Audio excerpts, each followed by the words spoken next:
Assalamualaikum. Terima kasih telah mau mampir dan klik video aku ini ya Babs ya. Kali ini aku ingin menceritakan sebuah kisah tentang Hotel Cecil Babs, dimana Hotel Cecil ini memiliki banyak kisah mistis atau horor yang mencekam Babs. Yuk ikuti kisah Hotel Cecil sampai habis ya Babs ya, jangan skip videoku ini Babs. Yuk.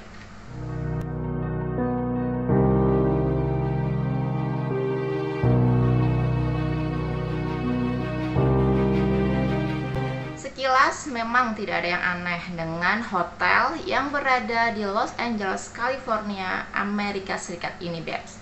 Namun, di balik bangunan yang berdiri sejak tahun 1927 ini tersimpan berbagai kisah horor yang mencekam. Masa lalu Hotel Cecil yang kelam masih menghantui hingga saat ini.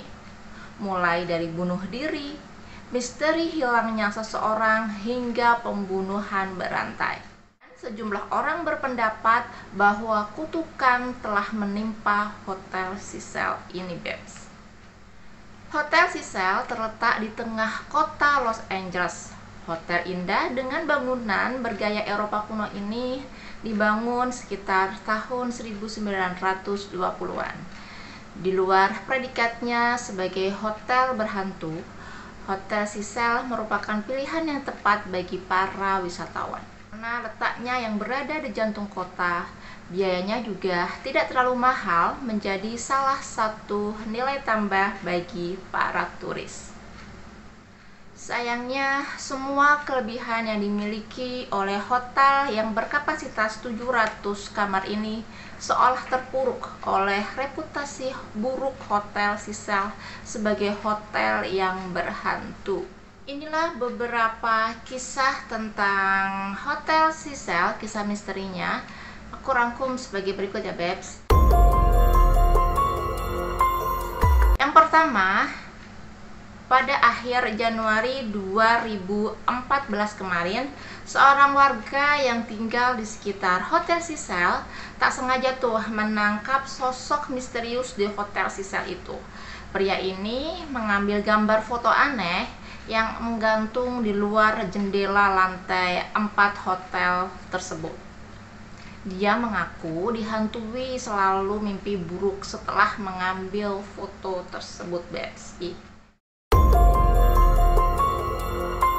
Next, kisah yang kedua. Di masa lalu, Hotel Cecil merupakan tempat tinggal seorang pembunuh berantai bernama Richard Ramirez. Selama kurun waktu sekitar tahun 1984 hingga tahun 1985, pembunuh ini yang berjuluk Ned Striker telah menteror warga Los Angeles sebelum ditangkap dan dinyatakan bersalah atas 13 kasus pembunuhan. Saat melakukan aksi terornya, Richard Ramirez tinggal di Hotel Cecil itu juga, dan ternyata tidak hanya Richard saja. Pembunuh berantai asal Australia bernama Jack Unterweger juga tinggal di Hotel Cecil pada tahun 1991 selama 5 minggu.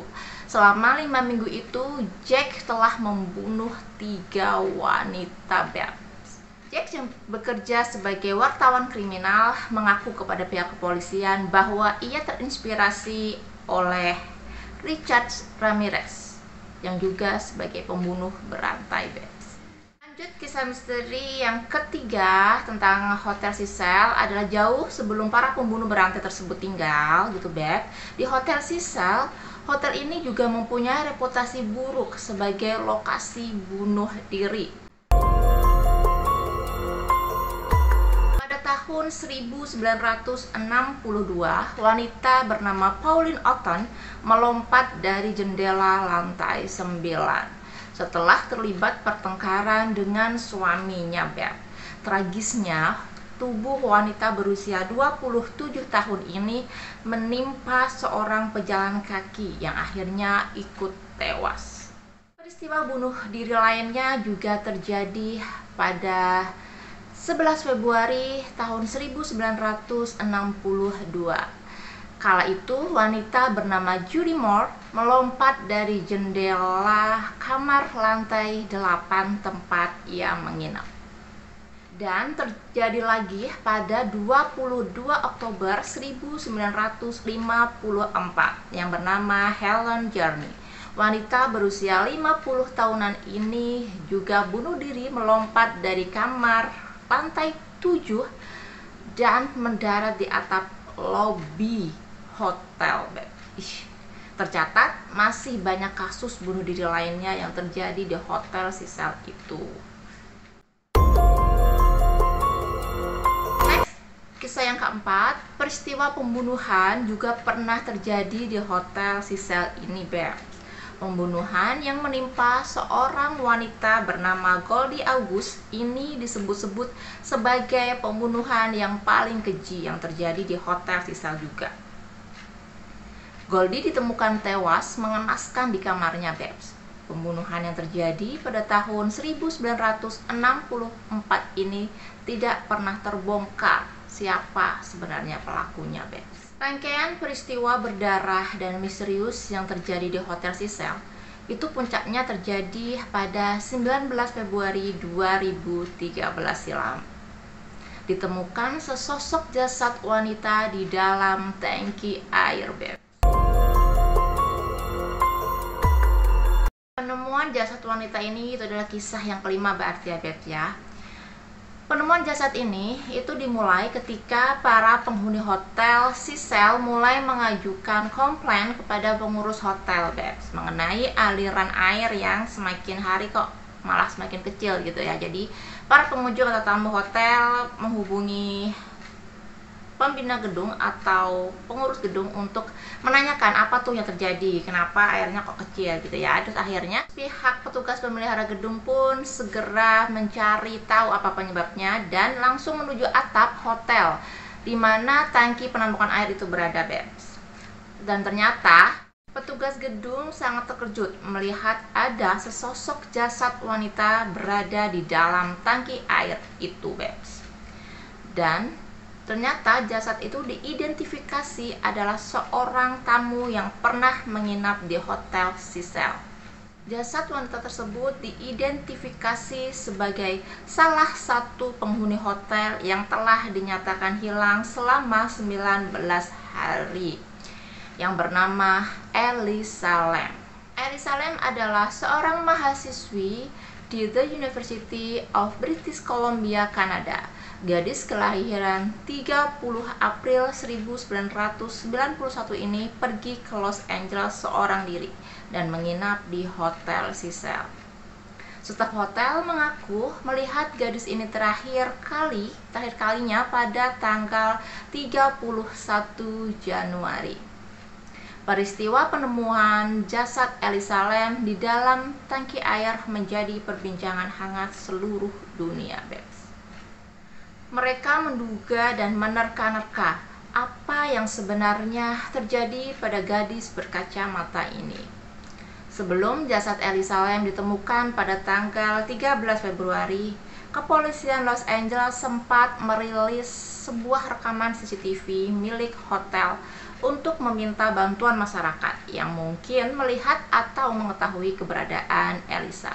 Dalam rekaman CCTV tersebut, Elisa Lam terlihat bertingkah aneh, Gadis berusia 21 tahun ini masuk ke lift lantai 14, kemudian menekan beberapa tombol lift sekaligus sambil mendekatkan kepalanya. Karena pintu lift tak kunjung tertutup, Elisa memeriksa keluar dengan cara yang tidak biasa. Setelah memastikan tidak ada siapapun di luar, Elisa pun kembali masuk ke dalam lift, merapat ke pojok lift, dan seolah-olah Elisa itu sedang bersembunyi dari seseorang gitu loh, Kemudian Elisa pun kembali keluar lift sebelah kiri, dan Elisa menggerak-gerakkan tangannya gitu, seolah-olah Elisa sedang melakukan tarian gitu, menari-nari gitu. Dan itu adalah sesuatu gerakan yang cukup aneh bagi pihak yang telah melihat rekaman CCTV itu, Akhirnya banyak tuh yang bertanya-tanya apa yang dilakukan Elisa di dalam lift tersebut, serta mengapa Elisa bertindak begitu aneh. Lalu Bagaimana ia bisa berada di dalam tangki air? Dan bagaimana juga caranya Elisa kok bisa naik ke atap? Padahal atap itu kan dalam keadaan terkunci. Bagaimana menurut kalian? Bisa ditulis di kolom komen di bawah ya Beb ya. Pada tanggal 22 Februari 2013, pihak kepolisian menyelesaikan otopsi dan mengumumkan penyebab kematian Elisa belum bisa dipastikan. Pengumuman selanjutnya akan menunggu hasil pemeriksaan toksikologi terlebih dahulu. 4 bulan kemudian, tepatnya 21 Juni, seluruh pemeriksaan selesai Babs. Dan pihak kepolisian mengumumkan bahwa kematian Elisa Lam terjadi akibat tenggelam karena kecelakaan. Pemeriksaan juga menemukan bahwa Elisa menderita bipolar disorder. Bipolar disorder adalah merupakan penyakit mental yang berhubungan dengan perubahan mood yang drastis. Polisi menduga kondisi ini bisa berkontribusi terhadap kecelakaan yang menimpa Elisa Lam. Pengumuman ini membuat keluarga Elisa Lam kecewa ya guys ya, karena tidak ada keterangan bagaimana tuh Elisa bisa sampai ke atap. Banyak yang menduga bahwa kasus ini belum benar-benar terselesaikan dengan tuntas. Meski kepolisian telah merilis pernyataan resmi, namun berbagai macam spekulasi terkait kematian Elisa Lam terus berhembus. Di antaranya adalah keyakinan bahwa Elisa Lam meninggal terkait dengan roh-roh yang bergentayangan di Hotel Cecil itu, Babs. Banyak orang menganggap bahwa Elisa Lam berinteraksi dengan makhluk halus penghuni hotel sebelum ia menghilang. Namun, benarkah demikian? Bagaimana menurut kalian, Babs? Apa ada hal lainnya yang menyebabkan gadis ini tewas di dalam tangki air? Simak berbagai teori dan spekulasi kematian Elisa Lam di part yang kedua ya Beb ya. Oke, gitu ya Beb ya. Itu adalah kisah misterius yang terjadi di Hotel Cecil. Untuk kasus Elisa Lam kita akan lanjutkan di part yang kedua ya Beb ya. Oke, itulah kisah misterius di Hotel Cecil Beb. Dan terima kasih karena kalian telah mau mengikuti video aku ini sampai selesai ya Beb ya.